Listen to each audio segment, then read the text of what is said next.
even the disappointing ones or the messy ones can become a winning story if you frame it correctly. Remember the 3 questions judges ask. What did you expect? What did you see? And how do you explain the difference? So to turn your data into a clear story, use this simple framework: result, pattern, and explanation. Result is what is going to tell you what happened in a specific trial or condition. The pattern is what happened consistently across multiple trials. And then the explanation is why you think this happened based on science, logic, and your observation. So when you talk to judges, you're not just listing numbers. You're simply saying to them, here is what I observed, here is the pattern I noticed, and here's what I think it means. So these are key things that you need to keep in mind. That structure makes you sound clear, thoughtful, and confident, even if the outcome wasn't what you hope, all right?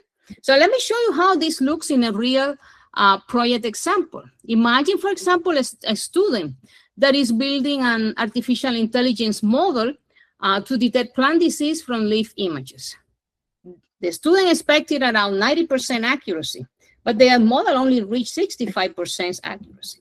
At first glance, this looks really disappointing, correct? So if you use the RPE framework, like result, pattern, and explanation framework, the result would be what? Well, my model achieved 65% accuracy, not the 90% I expected. The pattern, when I look closer, I saw the model did much better on bright, well-lit images, about 85% accuracy, but only about 45% accuracy on low light images. So what is the explanation for this? That suggests that lighting conditions significantly affect the model's performance. So the training data set was biased towards well-lit images. And that means that the student needed more diverse training data with different lighting conditions.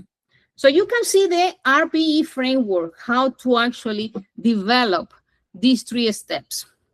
Now, instead of saying, for example, my model failed, this student can say, my project revealed an important limitation.